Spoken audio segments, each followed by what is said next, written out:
بسم اللہ الرحمن الرحیم۔ کسی بھی استاد کا انسان کی تربیت میں بہت اہم کردار ہوتا ہے۔ حضرت علی فرماتے ہیں، جس نے مجھے ایک لفظ سکھایا گویا وہ میرا استاد ہے۔ ایک چھوٹے سے شہر میں پرائمری سکول کلاس 5 کی ٹیچر تھیں۔ ان کی ایک عادت تھی وہ کہ کلاس شروع ہونے سے پہلے ہمیشہ آئی لو یو بولا کرتی تھی، مگر وہ جانتی تھی کہ وہ سچ نہیں کہتی۔ وہ کلاس کے تمام بچوں سے یکساں پیار نہیں کرتی۔ کلاس میں ایک ایسا بچہ بھی تھا جو مس عائشہ کو بالکل نہیں بھاتا تھا۔ اس کا نام طارق تھا۔ طارق میلی کچیلی حالت میں اسکول آ جایا کرتا تھا۔ اس کے بال بگڑے ہوتے تھے، جوتوں کے تسمے کھلے ہوتے تھے، قمیص کے کالر میل اور کچیل سے بھرے ہوئے ہوتے تھے۔ لیکچر کے دوران بھی اس کا دھیان کہیں اور ہوتا۔ میم عائشہ اکثر اسے ڈانٹتی اور چونکتی رہتی تھی، مگر اس کی خالی خولی نظریں اسے صرف پتہ لگاتی تھی۔ طارق جسمانی طور پہ کلاس میں موجود ہونے کے باوجود بھی دماغی طور پہ غائب رہتا تھا۔ رفتہ رفتہ مس عائشہ کو طارق سے نفرت سی ہونے لگی۔ کلاس میں داخل ہوتے ہی طارق مس عائشہ کی طرف سخت تنقید سے دیکھتی۔ ہر بری مثل طارق کے نام سے منسوب کی جاتی۔ بچے اس پر کھلکھلا کے ہنستے اور مس عائشہ اس کی تذلیل کر کے تسکین محسوس کرتی تھی۔ طارق نے البتہ کسی بات کا کبھی کوئی جواب نہیں دیا تھا۔ مس عائشہ کو وہ ایک بے جان پتھر کی طرح لگتا تھا، جس کے اندر احساس نام کی کوئی چیز ہی نہیں تھی۔ ہر ڈانٹ، طنز اور سزا کے جواب میں وہ بس اپنے جذبات سے آری نظروں سے انہیں دیکھا کرتا تھا اور سر جھکا لیا کرتا تھا۔ مس عائشہ کو اب اس سے شدید چڑ ہونے لگی تھی۔ پہلا سیمیسٹر ختم ہوا اور رپورٹیں بنانے کا مرحلہ آیا تو عائشہ نے طارق کی پروگریس رپورٹ بنائی۔ اس کی تمام برائیاں لکھ ڈالیں۔ پروگریس رپورٹ والدان کو دکھانے سے پہلے ہیڈ مسٹریس کی ٹیبل پہ پہنچی۔ انہوں نے جب طارق کی رپورٹ دیکھی تو مس عائشہ کو بلا لیا۔ مس عائشہ پروگریس رپورٹ میں کچھ تو پروگریس نظر آئی ہوگی۔ آپ تو جو کچھ لکھا ہے اس سے طارق کے والدین اس سے بالکل نا امید ہو جائیں گے۔ مس عائشہ، میں معذرت خواہ ہوں مگر طارق ایک بالکل ہی بدتمیز نکما بچہ ہے۔ مجھے نہیں لگتا کہ وہ اس کی پروگریس کے بارے میں کچھ لکھ سکتی ہوں۔ مس عائشہ نفرت انگیز لہجے میں بول کے وہاں سے اٹھ کر آئیں۔ ہیڈ مسٹریس نے ایک عجیب و غریب حرکت کی۔ انہوں نے چپڑاسی کے ہاتھ مس عائشہ کی ڈیسک پر طارق کی گزشتہ سالوں کی ساری پروگریس رپورٹیں رکھ دی۔ اگلے دن مس عائشہ کلاس میں داخل ہوئی تو رپورٹس پہ نظر پڑی۔ الٹ پلٹ کر دیکھا تو پتہ لگا یہ طارق کی رپورٹس ہیں۔ پچھلی کلاسوں میں بھی اس نے یقیناً یہی کیا ہوگا، انہوں نے سوچا، اور کلاس 3 کی رپورٹ کھولی۔ رپورٹ میں ریمارکس پڑھ کے ان کی حیرت کی کوئی انتہائی نہ رہی جب انہوں نے دیکھا کہ رپورٹ کی تعریفوں سے بھری پڑی ہے۔ طارق جیسا ذہین بچہ تو کوئی اور تھا ہی نہیں، انتہائی حساس بچہ اور اپنے دوستوں اور ٹیچر سے حد لگاؤ کرنے والا۔ آخری سیمیسٹر میں بھی طارق نے پہلی پوزیشن حاصل کی تھی۔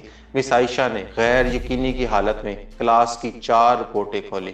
طارق نے اپنی ماں کی بیماری بے حد اثر لیا تھا، اس کی توجہ پڑھائی سے ہٹ گئی تھی۔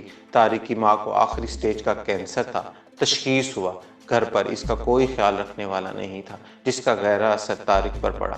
طارق کی ماں مر چکی تھی اور اس کے ساتھ ہی طارق کی زندگی بھی رک سی گئی تھی۔ اسے بچانا پڑے گا اس سے پہلے کہ بہت دیر ہو جائے۔ مس عائشہ پر لرزہ طاری ہو گیا۔ کانپتے ہونٹوں سے انہوں نے اپنی پروگریس رپورٹ بند کی، آنکھوں میں آنسو تھے۔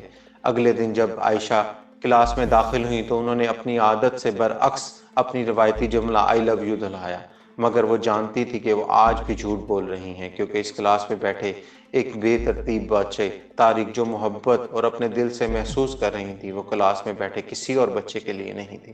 لیکچر کے دوران انہوں نے حسب معمول ایک سوال طارق پہ داغا اور ہمیشہ کی طرح طارق نے سر جھکا دیا۔ جب کچھ دیر تک عائشہ کی طرف سے کوئی ڈانٹ ٹپٹ نہ ہوئی اور ہم جماعتیوں کی طرف سے ہنسی کی آواز اس کے کانوں میں نہ پڑی تو اس نے سر اٹھایا، ان کی طرف دیکھا۔ خلاف توقع اس کے ماتھے پہ آج بل نہ تھے، وہ مسکرا رہی تھی۔ انہوں نے طارق کو پاس بلایا، اسے سوال کیا، جواب بنا کر دیے۔ زبردستی دہرانے کے لیے طارق 3-4 دفعہ کی اصرار کے بعد آخر بول پڑا۔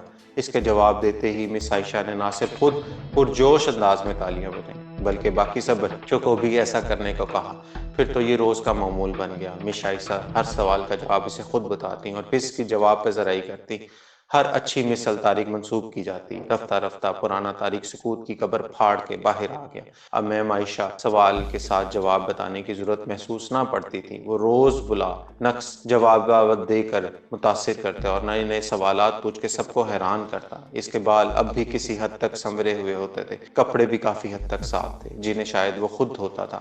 دیکھتے ہی دیکھتے سال ختم ہو گیا اور طارق نے دوسری پوزیشن حاصل کر لی۔ الوداعی تقریب میں جب سب بچے مس عائشہ کے لیے خوبصورت تحفے تحائف لے کر آ رہے تھے اور مس عائشہ کے ٹیبل پر ڈھیر لگے ہوئے تھے، ان خوبصورتی سے پیک ہوئے تحائف میں ایک پرانے اخبار میں بد سلیقہ طرز پر پیک ایک تحفہ بھی پڑا تھا۔ بچے اسے دیکھ کر ہنس پڑے۔ کسی نے کہا، جانتے ہو یہ طارق کا تحفہ ہے۔ مس عائشہ نے تحائف کے اس چھوٹے سے پہاڑ میں سے لپٹ کر اسے نکالا، کھول کر دیکھا تو اس میں اندر ایک لیڈیز پرفیوم کی آدھی استعمال شدہ بوتل تھی اور ایک ہاتھ میں پہنے ایک بوسیدہ سا کڑا تھا جس کے زیادہ تر موتی جھڑ چکے تھے۔ مس عائشہ نے خاموشی کے ساتھ ایک پرفیوم کو خود پر جھڑکا اور ہاتھ میں کڑا پہنا۔ بچہ یہ منظر دیکھ کر حیران رہ، خود طارق بھی حیران رہ گیا۔ آخر طارق سے رہا نہ گیا اور مس عائشہ سے لپٹ گیا۔ کچھ دیر بعد اس نے اٹک اٹک کر مس عائشہ کو بتایا کہ آپ بالکل میری ماں جیسی ہو۔ وقت پر اڑنے لگا، دن ہفتے مہینوں اور مہینوں سال میں بدل گئے، مگر ہر سال کے اختتام پہ مس عائشہ کو طارق کی طرف سے خط باقاعدگی کے ساتھ موصول ہوتا جس میں لکھا ہوتا کہ میں اس سال بہت سارے نئے ٹیچر سے ملا مگر آپ جیسا کوئی نہیں ملا۔ پھر طارق اسکول ختم ہوا اور خطوط کا سلسلہ بھی کئی سال مزید گزرے اور مس عائشہ ریٹائر ہو گئی۔ ایک دن انہیں اپنی ڈاک میں طارق کا خط ملا جس میں لکھا تھا، اس مہینے کے آخر میں میری شادی ہے اور آپ کی موجودگی کے بعد شادی کا کوئی سوچ بھی نہیں سکتا۔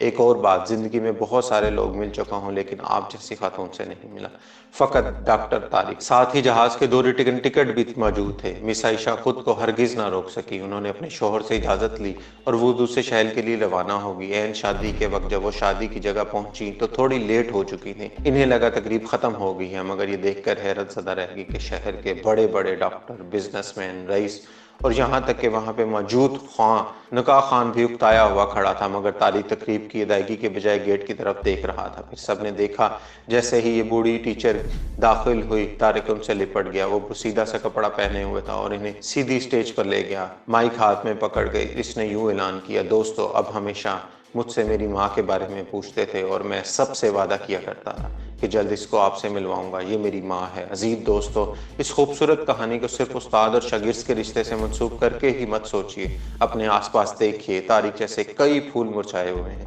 جنہیں آپ کی ذرا سی توجہ، محبت اور شفقت نئی زندگی دے سکتی ہے۔